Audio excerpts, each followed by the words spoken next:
Hi, it's Harriet. I wanted to do a food allergy basics video in honor of Food Allergy Awareness Week and Asthma and Allergy Month in the month of May.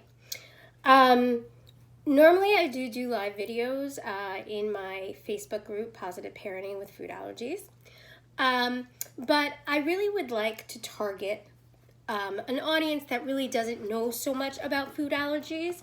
So there's so much to say, and I know people don't have a lot of time, so really I'm going to try to do this in 10 to 15 minutes just to give people an introduction and some knowledge, and hopefully maybe you get some interest and we could always add more. So, food allergies are on the rise. The latest stats are 32 million. About a year ago, it was 15 million. And many people assume that, food allergies are the same as intolerances. They're not, and I will talk about that in a minute. Food allergies can affect children and adults, and you can get them at any stage in life. You can be an adult who's eaten the same food hundreds of times and then suddenly develop an allergy. Basically, a food allergy is an immune response in your system. It is a response to proteins in the food, and that causes the body to see it as something that's bad, and it mistakes it as something as bad, and it goes into attack. Sort of what it should do when you're exposed to some kind of germ or something, then your body attacks it. But this is seeing the food as an invader. So your body then creates a lot of histamine, and it causes a reaction. Now, food allergies, we have the top 8 in the United States, and Canada and Europe have 14. In the United States, just so you know, the following foods have to be listed by law: milk, egg, peanut, tree nuts, shellfish, fish, wheat, and soy. Those are our top 8, and we have an unofficial number 9, which is sesame. The thing with sesame, though, which is very important, is as of right now, sesame, although it's a very prevalent allergen, it does not have to be listed by law. It can hide under things like spices or flavoring. So it is a little bit harder to figure out if an item has sesame in it because it does not have to be listed. Hopefully there is some legislation that people are trying to get sesame added to the top allergens, and then it would have to be declared by law. So when someone has a food allergy, some people might just get hives. And sometimes hives have many other reasons besides food allergies. They can be viral, they can be due to something in environment, they could be due to the laundry detergent you have, but they have, there's many reasons why someone can have hives.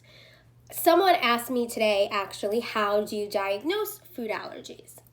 And so obviously a lot of people know about the skin test, and they know about blood tests. So skin test, they put a liquid amount of a small droplet of the item you would be allergic to, and they make a small pinprick, and there's 2 controls. There's histamine and the saline, just to make sure that your body responds. And then after waiting about 15 minutes, if you're allergic to something, there will be some hives, some welts. Now that's not 100% clear diagnosis. They also would look at blood values, and history always trumps everything else. So if you come to your doctor and you say, every time I eat eggs, my throat itches and my stomach gives me problems, and there's negative, there's still a history. So that's important. And if there's still doubt, what they would offer is something called an oral food challenge. That is the only real way to determine whether something is really an allergy. Many doctors are now starting to offer oral food challenges. So keep that in mind. Now, we hear a lot about anaphylaxis. Anaphylaxis is the most serious form of an allergic reaction.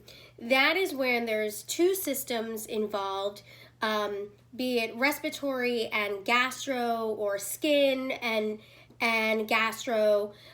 Whenever you see something like that, I'm going to show you, that's a sign that epinephrine needs to be given, which is, this is a trainer, this is a junior, which I don't use anymore.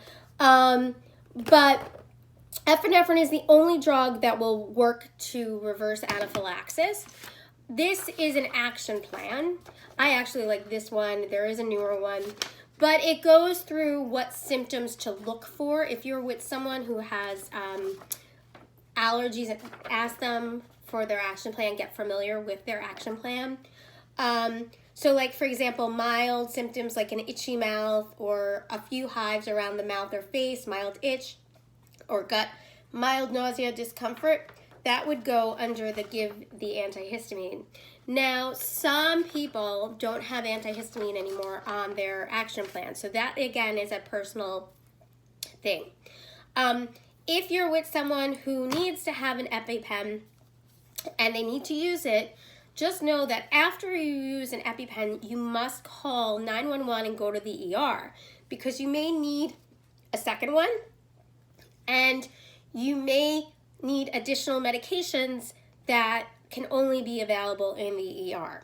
So keep that in mind. Also, if someone you know is asthmatic, the key factor here is if they're asthmatic and they're having symptoms, it's really, really, really important that you know what you're dealing with, because sometimes symptoms of anaphylaxis get confused with an asthma attack. When in doubt, always use the Epi, because Epi does work for both. But people, unfortunately, have used the inhaler thinking that that will work, and that's when people get into serious trouble. And if someone does have asthma, they are at a higher risk for a severe reaction. So it's really, really important that on this action plan, there is a box that people with asthma can check, so that they know that they're increased risk. Now, I just want to touch upon the foods that people can cause anaphylaxis. I talked about the top 8, but there have been 170 foods that have been found to cause anaphylaxis at this moment in time, that in terms of food allergies. But keep in mind that medications and latex also cause anaphylaxis, as well as insect bites. So foods are not the only cause of anaphylaxis. Believe it or not, milk, egg, wheat, soy, tomatoes, apples, all these items can cause an anaphylactic reaction, and milk is actually rising in their in cases. So it's really important that you understand that milk allergy is not the same as lactose intolerance. They're completely different. A lactose intolerance is the inability to absorb an enzyme of the lactose, and you will get a stomach ache. But with a cow milk allergy, you are allergic to the protein. So please, please, please don't assume if someone says they're allergic to milk that it's lactose intolerance. No, they can't just take off the cheese of the pizza then. If they are truly allergic to cow milk, they cannot have anything that's come in contact with it. Which brings me to my next thing. When dealing with people with food allergies, please be careful with cross-contact, or sometimes known as cross-contamination. What happens is, think of you going to a buffet or a salad bar, and something as simple as using a tongue in one station and then moving it to the next one is enough to cause enough contamination that could cause a life-threatening reaction. So it's really important if you have food allergies not to put yourself in a situation where things can have cross contact. So buffets are really difficult. Any kind of thing where there's other stuff around and that can get crossed can be an issue. Dedicated prep spaces are important so that food is prepped when it's not sitting right next to an allergen. Hand washing. Hand washing is key. Hand washing and surface washing are the keys to keeping people safe. So it's really important to wash hands before eating and after eating. One of the things that I do daily is I pack these in my kids' lunch boxes because they may not always be able to get to a sink or they may not be able to get to it in time. So these are hand wipes. Sanitizers like Purell and stuff does not work. So hand wipes, though, with the force and going back and forth, does. And generally I pack them too. One for their hands and one for the table. It's an easy way to keep kids safe and to keep yourself safe as well. So just so people get familiar, this is an AviQ. It's a talking type of epi.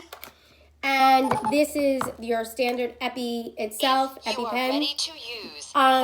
Both of them will treat anaphylaxis. But it's really, really, really, really important that if someone tells you that they have a food allergy, that you understand that they have a food allergy and that it could potentially be life-threatening because past reactions do not predict future reactions. So one reaction that could be mild, the next time you're exposed to it or have it could be more severe. So you can't really judge that. But since this video is meant for people who don't really know much about food allergies, my real stressing point is that you can help keep someone safe by washing your hands after you eat, cleaning up after you eat. And if it's a friend, you can ask your friend, where do you keep your epi if there's an emergency? And can you train me how to use the epi in case we're out and there's a problem? And understand that, and you can understand if your friend can't eat the same thing or maybe more choosy in saying, I'm not comfortable with that restaurant because they're not so great with cross contact, or modifying the menu, but I like this restaurant because they are good. So these are ways that the non-allergic population could definitely help those with allergies and not be inconvenienced and not make huge steps. So just with that, I just wanted to raise a little bit of awareness for Food Allergy Awareness Week and Allergy Awareness Month. And thanks. Bye.